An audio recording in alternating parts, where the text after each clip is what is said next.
Ako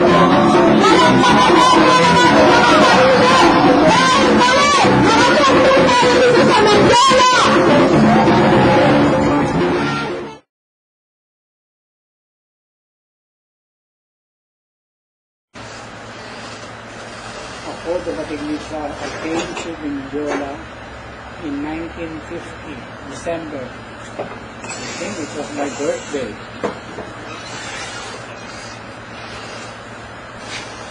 I was then graduating from elementary school, from Burgos Elementary School in Santa Mesa.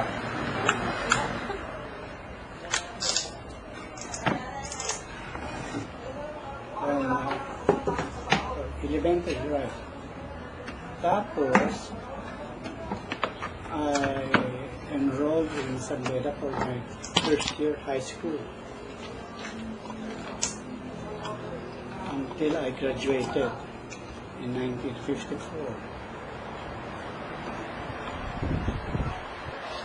After that, college na ako.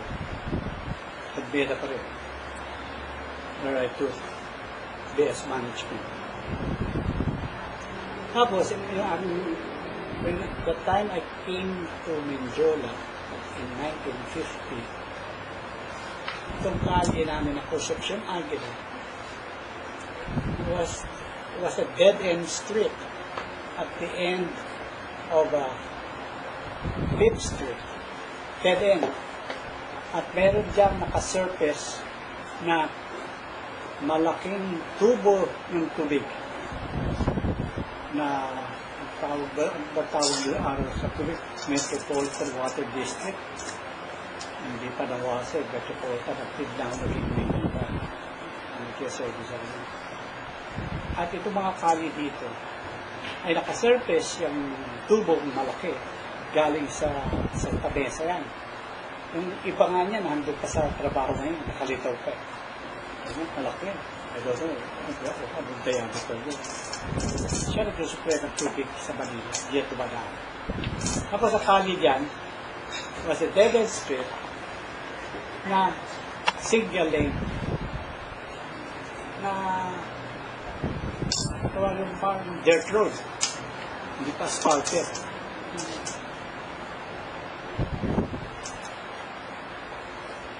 Tapos ang bahay dito, mga bahay dito was just starting to grow. The community was just starting to grow. Dito kami, yung mga bahay dito was only about, dito kaya, narin itong first street, sa mga kali namin is subdivided into 5 streets. Each lot, generally, ang cut is 300 square meters.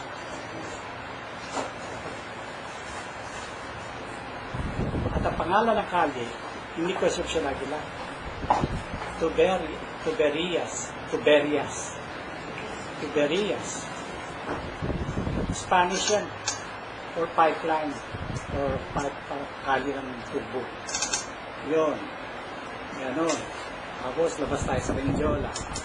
Ang Mindiola naman, on both sides of the streets, malalim na kanal. Tapos may baliit na sidewalk lang na wala pang hindi sementado, hindi asfaltado.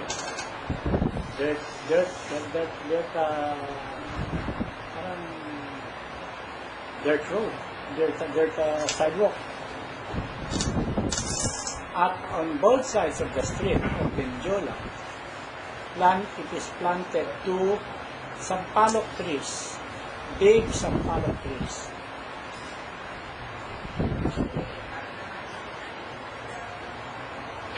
Tapos, across the Concepcion Aguila, nandiyan ang Mapa High School.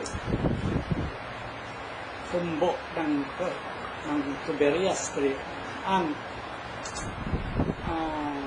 Mapa High School. Yung tubo, mind you, ay tubo going to Quiapo. Labas nila Concepcion Aguila, Quiapo. Maganda Mindiola. Kaya lang it was parang malawak talaga malawak kalye. Pero walang sidewalk sa gitna, basta kalye lang. Na medyo asfaltado. Tapos nandito pa yung Mindiola Bridge. Talagang bridge. Ngayon, pinatag na yun. Mababa na. No, talagang bridge, naka-arko. Dumadaan yung estero na malinis pa. Ngayon, doon na yata naglabasan lahat ng mga dumi ng sakatauhan dito sa Sampalo. Yan ang Mindiola, tapos ang Jara Sardega, at saka yung sentro, na isang building lang ang sentro doon, parang kanilang main building. At ang Holy Spirit, mga malilit pa rin yan, cluster of 2 buildings and convent ng mga madres. Ang Sardega, originally, yung palang Gothic architecture lang, nandiyan. Tapos malaki ang palang Itong aming tinitirahan, kaya napunta ito sa amin. When Sardega almost went bankrupt, napilitan sila ibenta ito sa Sardega subdivision.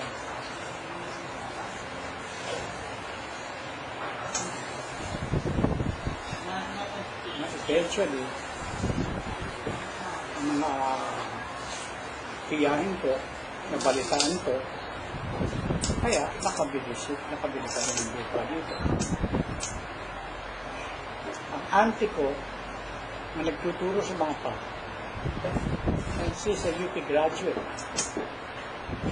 yung auntie, na nagtuturo sa mga pa ng biology.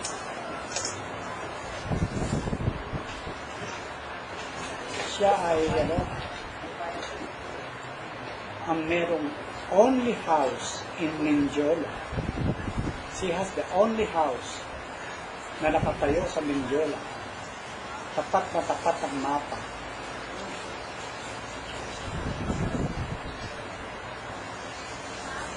Tapos, by some unforeseen events, nabenta yun. After staying there during the Japanese occupation, the warriors, tapos yung nagkaroon ng liberation of Manila. Nagkaroon siya dyan hanggang siguro hanggang 1960 na pagkapos binitawan siya. Ngayon may lupa rin siya dito, katabi ko. May lupa yan ako. Diyan sa lupa. Napagbili yun. At that time, in 1960, it was bought for 250,000. Ang laki ng halaga niya, 250,000. Ang bumili sentro, Escolar University. Ano pa about Mindiola? Historic Mindiola. Yun, those were during the peacetime, until dumating si Marcos. Pagdating ni Marcos, diyan na nagsimula ang mga demonstration.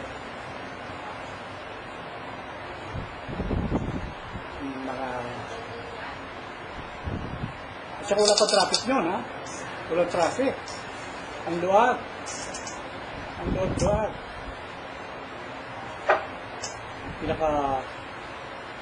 Exclusive shopping center was Escolta, which is about 4 kilometers from here. Lumapit lang. And Avenida Rizal, which is Rizal Avenue. Nandiyan lahat ng sine, mga first class theater. Nandiyan.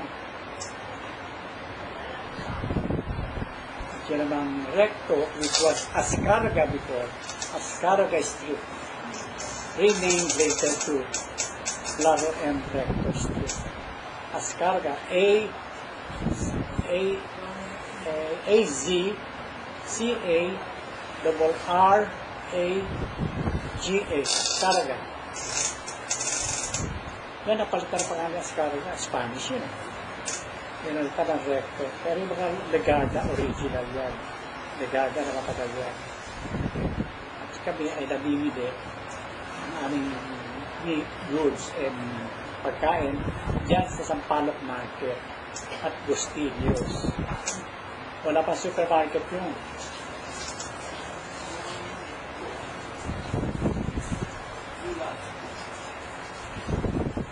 Tapos, nag-martial law, yun na, sarado na Benjola. Sinara na ang Benjola to traffic. Ang kalahati na Benjola was closed to traffic.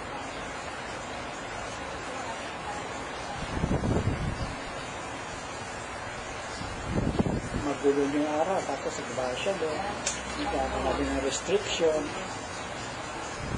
lalo pa kaming ibinagabatos, bilhin ito, yun ang rumor na bibilin ang lahat na ito, perimeter ng Malacanang bibilin para maalis na, mawala ang lahat ng civilian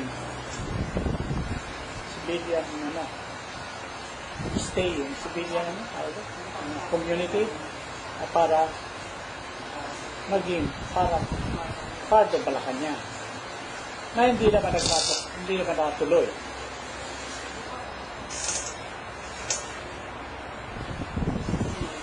Tapos yun ang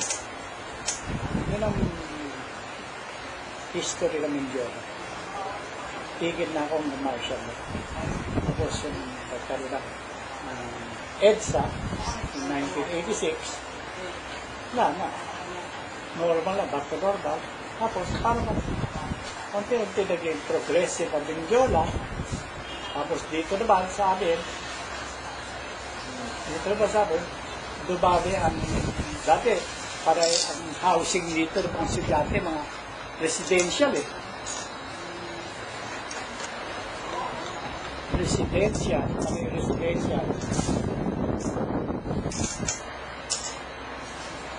Maraming boarding houses.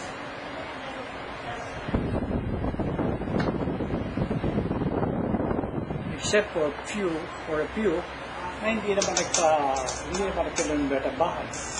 Hanggang ngayon ang residence pa rin. Pero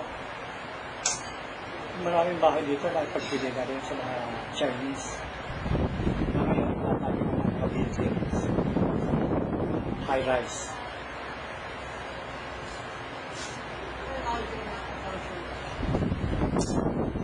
Dito, sa barangay, during the early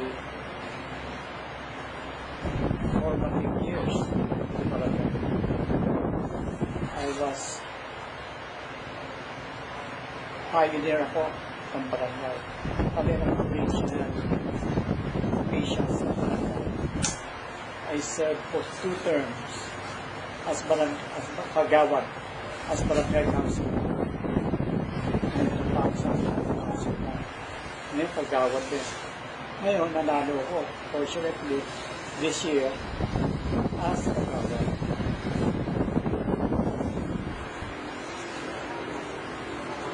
I guess that's all. Alam po.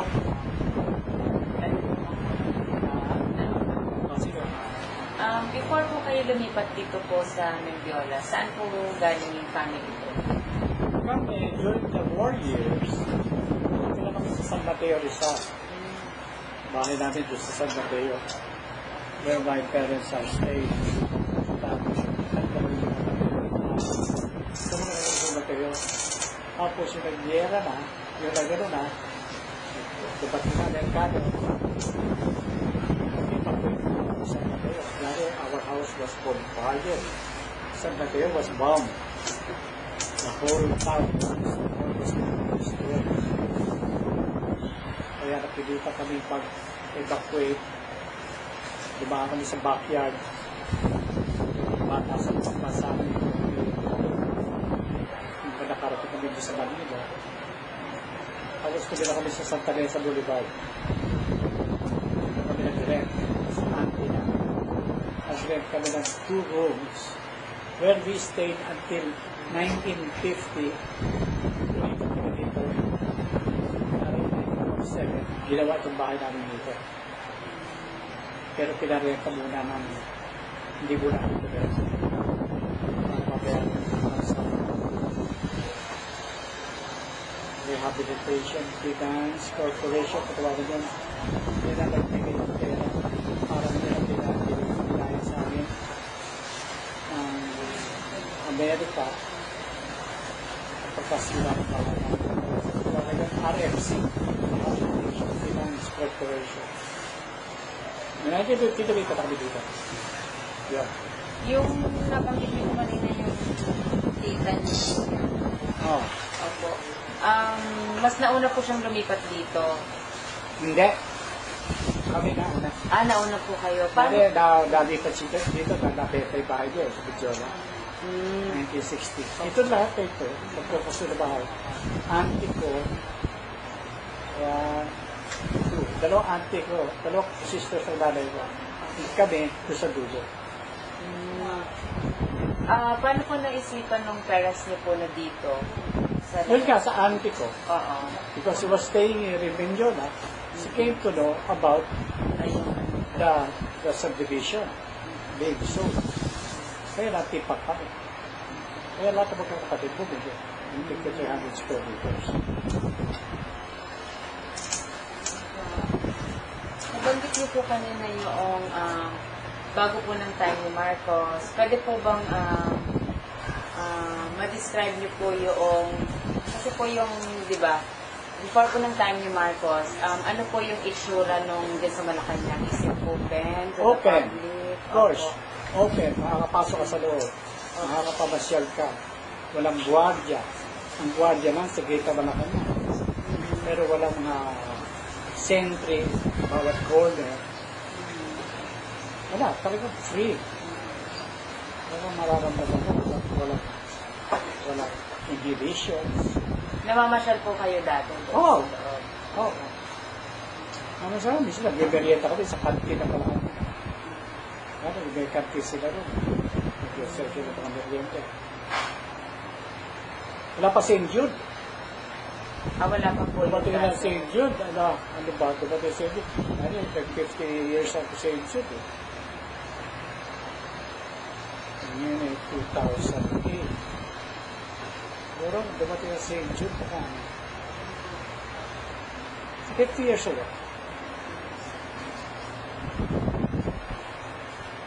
1958 siguro.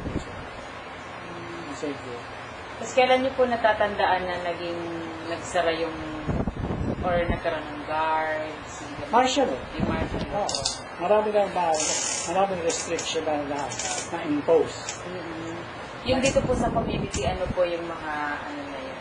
Meron pa kami curfew. Curfew during martial law. Dapat 12 o'clock sa bahay ka na. And you can only go out at 4 o'clock in the morning. Kung hindi, stoppage ka. Pagkahili ka. Ang military police na kinatatakutan yun, Metropole. Ang police si Marcos. Bakit po kinakatakutan niya? Aba, nahuhuli yun. Pwede kang pick up yun. Kahit wala kang warrant.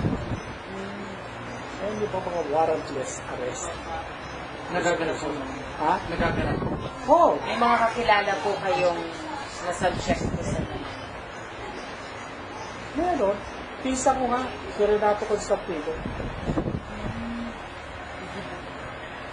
Talaga sa pabangin ko si RC. Pamangkin sa Si Karina David. Nakapagpapagin ko yan. Aside lang po, yung founder po ng center namin, si Randy David. Oh, yan. Ay, Sanidlo. Apo. Asawa ni Karina. Doon po kami nag-work sa center na Opo. Pinayin. Apo. Itatanong ko nga rin po sana talaga kanina kung anong relationship with Renato Constantino. Although he's a bit older.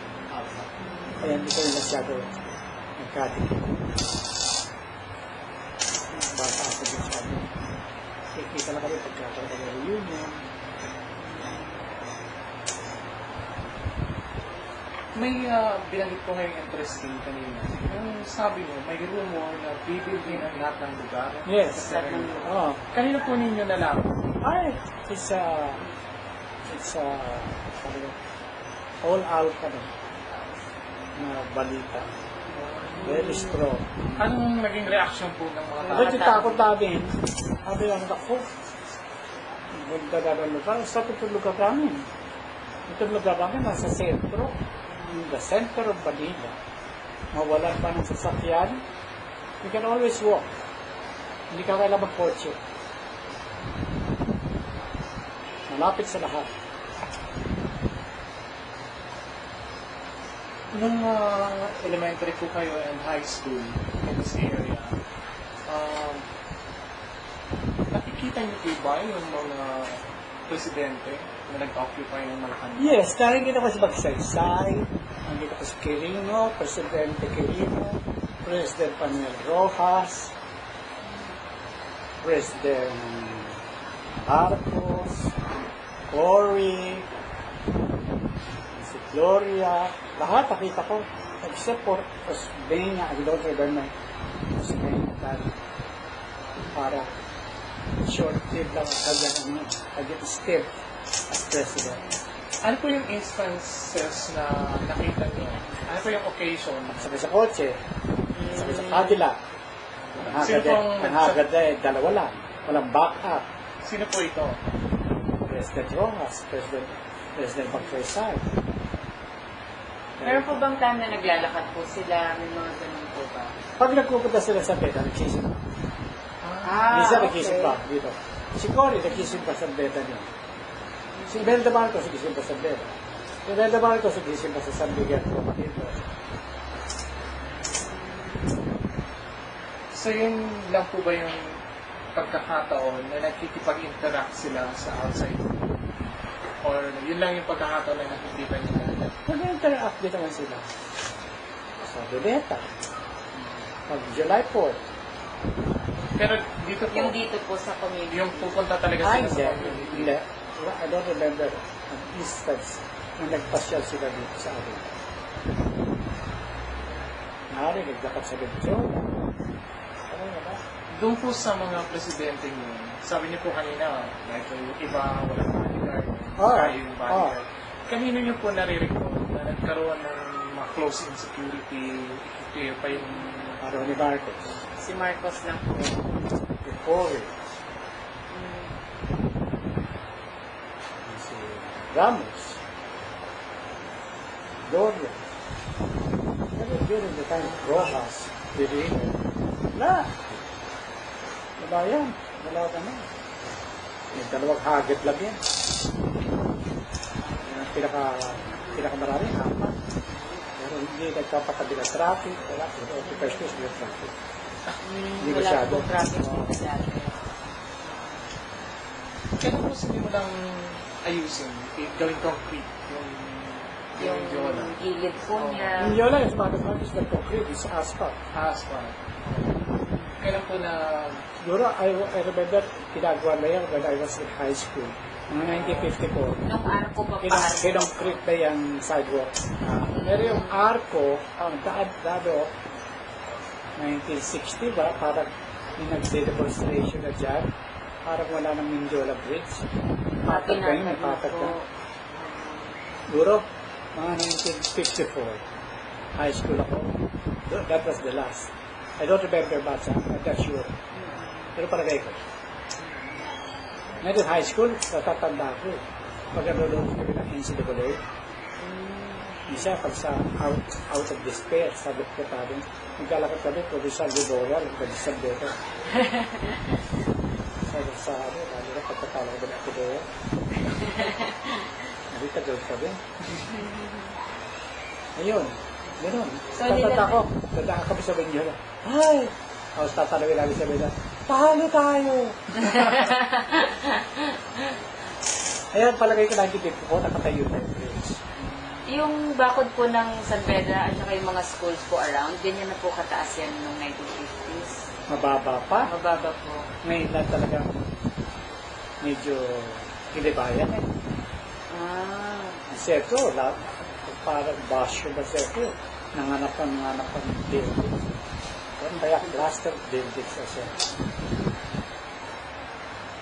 Nung inimpose po yung martial law, nasaan po kayo? 1972. I was here. Nandito po kayo. Natatandaan niyo po ba yung general atmosphere po within the community? Ayun ako, basta early morning na balita namin, I'm declaring martial law over the radio, over the TV, the broadcast. Tapos, sabi, declare a klase that was September, sabi, classes will resume January. Patitigil ang klase dahil mayroon boarding house. Ang sabi ko, tuwa mo siya, uwi na tayo. Sabi ko, tayo. Tapos, tapos sa ibang isip ni Marcos, no, sabi niya, classes will resume at the start of the second sem. By September, October, nag-start ng second sem, siguro baka third week of October. Yun, nag-resume ang classes after 1 month. Yun, Yung events po immediately leading to martial, ano po yung nare-recall ninyo mga nangyayari dito sa area? Yung betrayal, kasi sinungalingan ni Enrique, pagka-traitor, talagang nag-surface at kawalan niya ni Enrique. Niloko niya tao, kasi na-ambush daw siya. So, na-ambush daw siya. This was totally stage na hindi naman. So ano po yung naging reaction? Hindi totoo yun. Kaya, kasta tao. Wala ka ng freedom na hindi naman natikman during the Japanese time. Mas grabe, dito sinosora kami ng martial law years. Pagdating ng 12 o'clock, pagdating ng 12 o'clock, lahat ng lalaki pinalalabas. Pinauupo kami sa Mindoro Street. Andiyan mga guardia, Sa Mindoro police. Street? Oo. Sa street mismo? Yes. So they 1 closed o'clock. that? 12 o'clock in the morning. Until 3 o'clock. Nandun Siguro it po was kayo. repeated. Nandun kayo sa street? Lahat kami. Except for children and women. Ano pong ginagawa sa inyo? For that? Nakaupo kami, naka-squat kami lahat doon. Nakaupo, hindi ba squat? Nakaupo. Tapos, sabi yung tattoo, hinihiwalay. Sabi yung tattoo ka, hiwalay ka.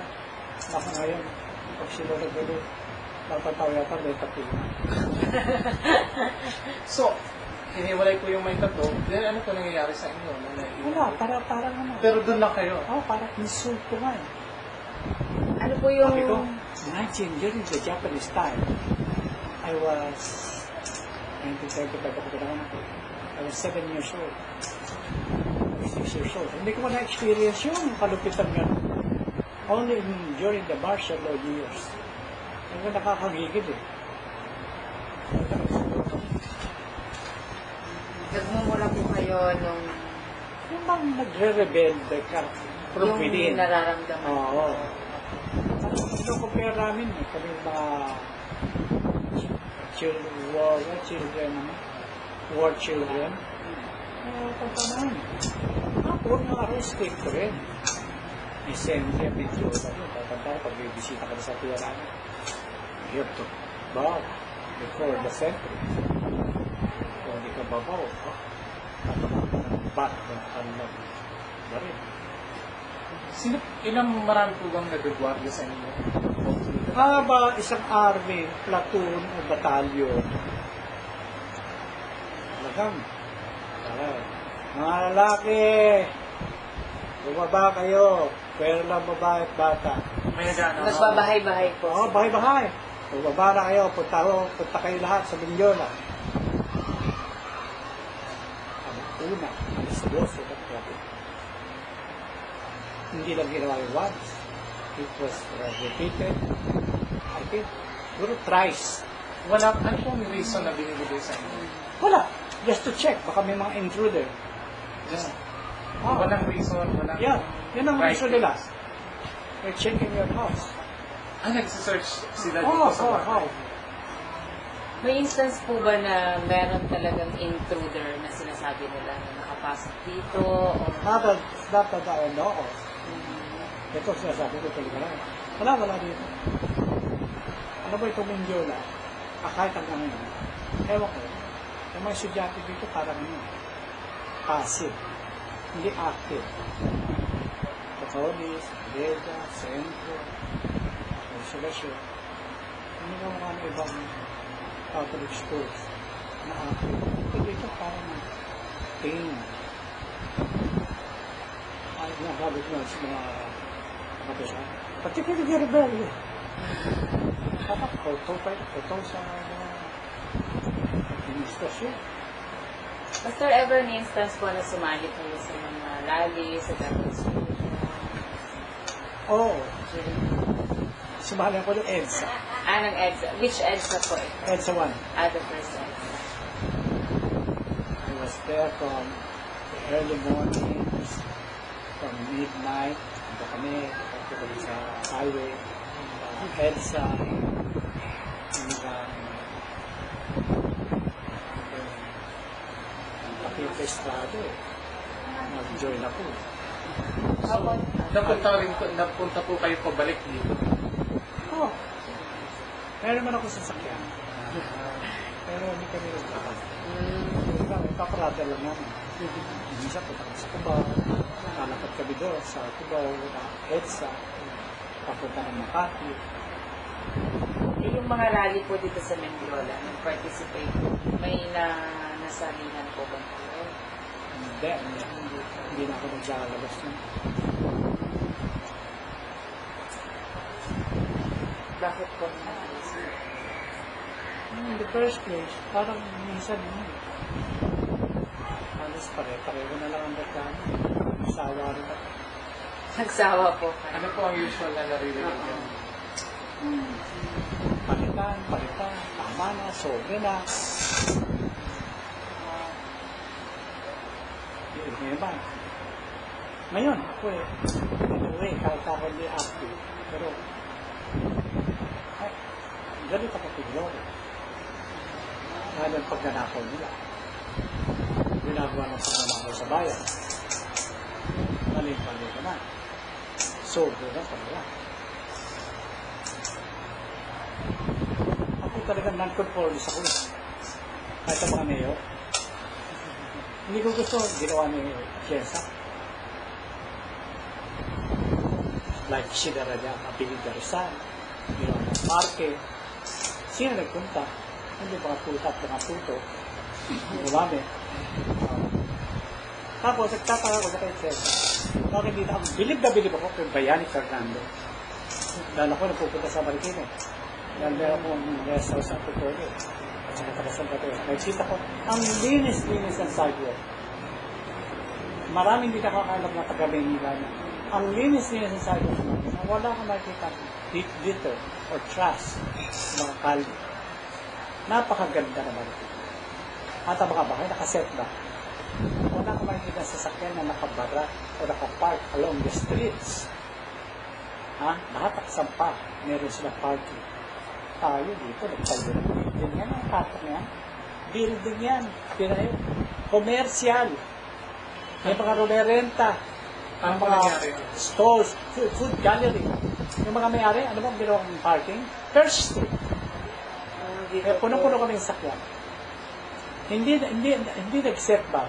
Ano mo naglagay? Demonyo talaga ng ating at mga administrasyon. Kaya sabi ko, dapat kunan ng retrato o Marikina. Ipakita sa buong Pilipinas. Yan ang syudad. Ganyan magpatakbo. Dapat ganyan ang mayor.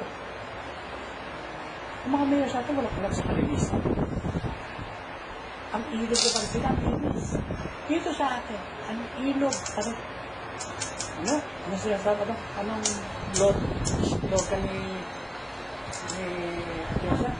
Buhayin ang Maynila. Buhayin.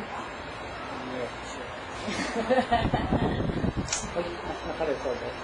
Pwede po namin i-edit. Yun. Wala silang alam. Dapat mag-aral sila. Takbo na Mateo. Dito mo, kahit magbiyahe ka, pupunta ako ng Medicina. Makikita mo sa daan, along the road, it's a hodgepodge of commercialism. Yung Pularabia, yung vulcanizing, yung restaurant. Hindi ganyan na sila. Di ba? Ang dumi. Ang pangit. Ang sasabihin ng mga turista sa akin, pagkit na sila. Yung pagpunta ng Tagaytay pa naman, premier tourist spot. Di ba ang Aguinaldo Highway? Ganun din. Observe. Ako talaga dapat arkitekto ko. Pero mahina ako sa math. Ano po yung Ayan, profession niyo po dati? I was a medical representative ng United States. Yun lang. Pero ang gusto ko talaga yung siyudad. Dapat talaga ayusin yung parking. Kaya nakaka-traffic. So, kung may mga instances wala sinasara yung Mindiola at walang traffic, okay po sa inyo. Ano? Sinasara po ang Mindiola minsan at Oh, wala hindi. ng traffic. Are you Hindi, aware of that? No, I'm not. Kawawa naman yung mga walang nabugyan kasi ito, may karpas ako. May kilala kasi ako ng Chinese na influencer. Kamibigay lang sa akin ng Pasko. I was without passport for the last 4 months. Yung car pass po, ginagamit po pagdadaan kayo? Oo. Pag may karpas ka, papasok ka. Paano po nakakuha yun? Doon sa Aside from- PSG office. As a PSG office? Yung mga residente po ba dito na kumukuha doon? Or sino Kami. yung mga kumukuha? Ako. Mm-mm. Ako nag-a-apply.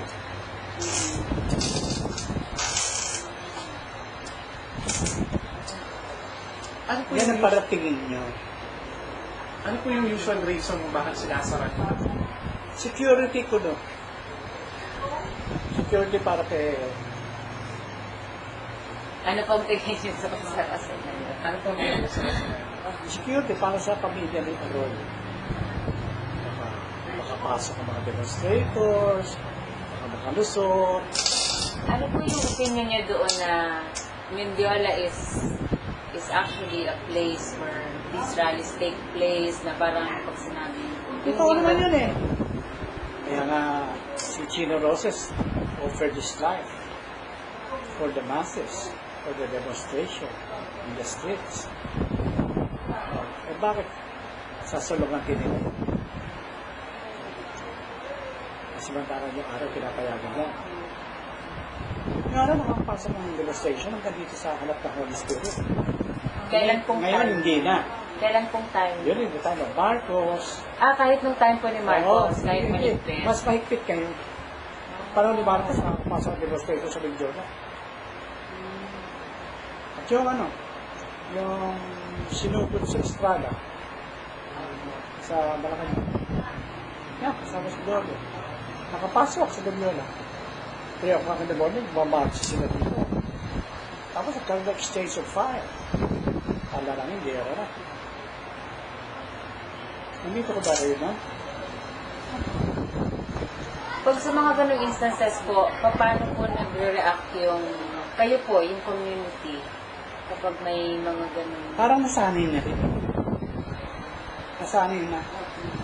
You have to be home early. Ay, kumisan, ayaw ka papasukin pagka nakasakay sa kotse, ayaw ka papasukin sa lalo na pag wala kang karpas. Yung carpas po, nung time lang ni Gloria po. Hindi, matagal may karpas. Kanina po pong Mag-start time. na kay Marcos. Okay. Bukod po sa ganun, ano pa po yung mga measures na yung na-introduce po during Marcos time or yung mga post-Marcos compared po dun sa yung mga sinabi niyo pong presidente? Talagang democracy ng panahon nila. Until Marcos came in. During the first term of Marcos, okay pa. Pero yung nag-extend na siya ng kanyang term and ran again for the presidency, yun na, ipangsyado na, ay naman lumaba, mag-introduce na ng mga prohibitions, naghigpit na, nanghuli na, nag-impose sa martial law. Yun na. Tapos lang yan during the time of EDSA. Tourist time. Nung EDSA pero, po, ngayon, napunta po mahigpit yung- na naman si Gloria. Ha? Yung during EDSA 1, napunta po yung mga tao sa Malacanang dito. Oh, Nasaan po kayo nung... nandito. Dito po sa bahay. Oh, Hindi naman po kayo nasali sa mga taong pumasok. hindi. Pumasok sila, last 3 sa Kabata. Marcha all the way from San Juan. Magpalookan. Ano po Yung yung... pera nga, inabutan pa dyan yung iba nagrarally na pro Gloria. Pilipilit na palabasin. Hindi pinalabas ng Sambela. Yung EDSA 2 po ito. Yung pangalawa po. Pangalawa po. Yung unang EDSA po, Yung against Marcos. papaalisin po si Marcos. Walang muna. Talagang nakapasok na. Nandito din po kayo na. The Rosary stormed the gates of Malacanang. Sinira yung gate, sinulog yung gate, sinulog po ang ako. Tapos binuksan ang gate, nakapasok yung San Rosary, nakapag-look pa ang iba. Sa Malacanang, nakakuha pa ng mga pera, maliit, nakaswerte yun na.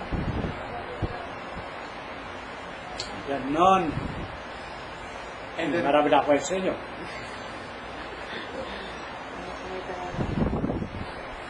pag lumalabas po kayo sa Manila and you meet other people, tapos tinatanong kayo where you're from, ano po ang usually sinasabi mo? Ito ako sa Benes Subdivision. Ano pinasasabing Bendiola? Bakit po? Hindi mo kami sa Bendiola sa Benes Subdivision. Conception lagi. Pero nakasanayan namin sa Benes Subdivision. Si Vinicius Pasipo din, anong kwento dyan? Hindi pa niya na-interview? Ay, siya ba yun? akala ko ferry. Kasi yun yung sa yung dalaga. Dalaga siya, Ferry. Ferry. Yan, pioneer na yun. Yun ang mga kasabayan ko dito. Nakawitness na po ba kayo personally ng violence na nangyari sa Manila? Oo. Kailan po? Ako na mismo. Oh, kayo po. Kung pumasok dito ang mga gwardiya, ang mga Metrocom, gusto pumasok sa bahay. And dito nagtakbuhan. Yung Mga mga... demonstrators. Dito po. Binuksan namin. Dito, punong-puno. Sa bahay, punong-puno. Ng demonstrators. Ba't niyo po pinapasok? Kawawa, hinahabol lang ng Metrocom, binabatuta. Iba nagtakbuhan sa dulo ng kalye. Itong Thursday. Sumampa sa wall ng San Beda. May barbed wire. Nagsasabi-sabi sa barbed wire. Pag sumpa, kapag nabigyan nakawala yung mga German Shepherd, yung San Beda. Kung nakapagdating ba? Dito, pumapasok. Sabi ko, wag, hindi pwede. Basta kayo sasagot, sabi, kayo bahala. Sasagutin niya. Kayo na huhulihin namin. Sabi po sa inyo. Dahil nag-entertain kayo ng mga bad elements of the society. Ayun po yung sabi sa inyo. Ano po ang nag-reaction? Wala, sabi, hindi. Sabi ko mga, hindi. Di ba, tanda to ito. Yan, So, nagay na. nandito po sa loob yung mga... Oo. Bumate, lalaki, mga bata, mga galing sa UP. Mga demonstrador. Mura ba? Pati UP. Ako naman ng gabi, dahil tatlo itong boarding house na hinahawakan ko ng araw. Dahil chinecheck ko itong boarding house dito. Alam mo, I have to crawl my way dito para ba ako undetected. Dahil nagkapatro ang mga microphone. Kaya ako nandun sa tabi ng pader. Diyan, sa bahay. Nakakapang ako ganyan para ako. Hindi ko na-experience ito sa Japan style. So, paano po nakaalis yung mga bata? Mga siguro after mga 3 o'clock, ng mag-disperse na. ng hapon po. Gabi, Gabi, madaling araw. Nakausap niyo po sila? Oo. Pasalamat naman. After In my that, own little way, ginawa ko doon. Nga sabi ko, parang pakikisabi naman kayo sa ginagawa ni Renato. Parang in my own little way, I can help ang kanyang pinaglalaban. Ano pong reaction ng mga neighbors niyo po? Lahat kami pinasok. Lahat. Siyempre, hindi ko na tinanong, pero sabi ko, pambihira. Kaya ito nangyayari sa akin. Sabi nga, ang hirap po natin dito lang sa ating lugar. Kung ano ang ating sinasapit. But after that incident, hindi na ako nabili. Pero siyempre, under threat kami. Hindi ko mawagyan, naglalakad paggabi. So, binabantayan po. Alam ko kami, martial law for so many years. Pagka nakatay sa ibang lugar, hindi ko pa feel ang martial law. Kami, feel namin ang martial law dito. So, kahit Lahat may mga restrictions. Hindi nyo lang. Sige po. Do you have any regret having stayed here? No. I consider myself lucky. Lucky in the sense. Dito kami nabuhay. Dahil sa pamagitan ng pagtanggap kami ng borders, na ako naman medyo on my retirement years na ako ngayon. Ito nagbigay lang. At ito nagbuhay sa akin. Solo ko sa mga pamangkin, matulungan. Solo po kayo. Solo, wala kang pamilya. Hindi po kayo nag-asawa. Sa kabila ko ng mga changes, violence, restrictions sa Mindoro, you take that as okay na? Oo. Parang nasanay na ako. Kung meron po kayong choice to live in another place po, Nasa ba? Mas ito, kung pagtira namin dito. Although, compared to other places, ang pagkatira namin dito medyo, it kept us, on our toes. Hindi kami, we never came to relax. Kaya nga, parang on the go. Hindi nawawala kami ng challenge. Sa tingin niyo po, ano pa ang mga posibleng mangyari sa Mindoro? Let's say, 10, 20 years. I don't know kailan ba relate ang martial law dito sa Mindoro. As far as I'm concerned, martial law pa rin itong Mindoro. hanggang ngayon po. I don't know kung sino magiging matinong presidente na makatao, na makamasa, makamahirap, ang tatayo bilang presidente.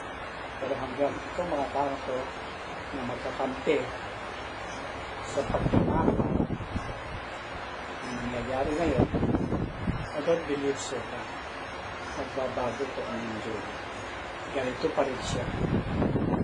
Kaya pa rin mga estudyante dito, campaign.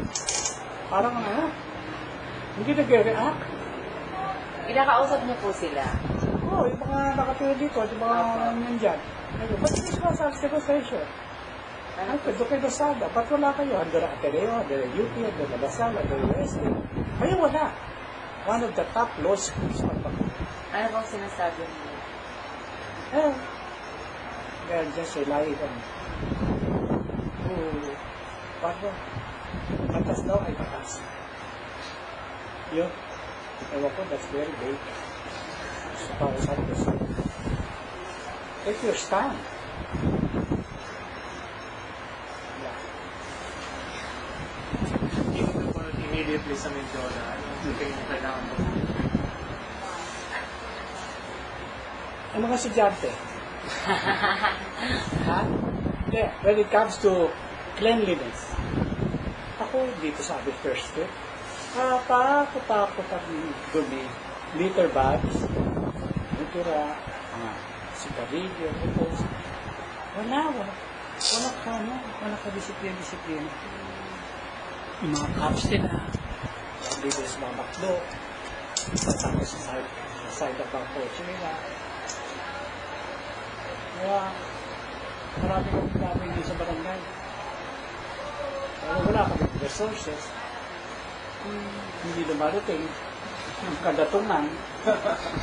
Papasok ka na naman, wala pa kami mga science yan. Wala pa kayo mga science. Kailan po kayo nagsimulang mag-serve sa January. December, ano? December. Yung Andiyan sa Kagawa. yung unang Yung pinakauna niyo po Ay, puntahan. yung during the early formation, that was in 1972. Ini-introduce ang barangay. Barangay. Kami napili. Wala pang election yun. Kami napili. then ngayon na lang ulit. Hindi ngayon lang ulit. May naubo ulit. Ay, May nakabulit. inahabol ko lang kung tanong. Siyempre po related kayo kay Renato Constantino, is a very prominent figure na very critical of, siyempre, Oo. critical sa gobyerno. Oo. Ganun. Meron po bang naging, ano yun sa inyo, naging parang effect? Anyway, kaya ako siguro, kaya ako, hindi ako non-conformist. Hindi ko gusto yung mga nakikita ko. Hindi ako tumatahimik. I have to talk. I have to say. Hindi ako, ay, dali ako, salita ako. Yan ang aking pagka-Renato Constantino in me.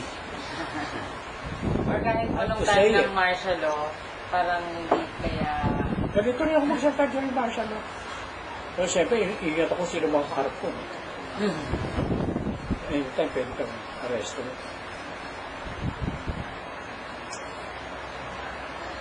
Sir, yung take po ng, yung recordings po ng interview will be deposited sa UP Library. At bibigyan din po namin kayo ng kopya.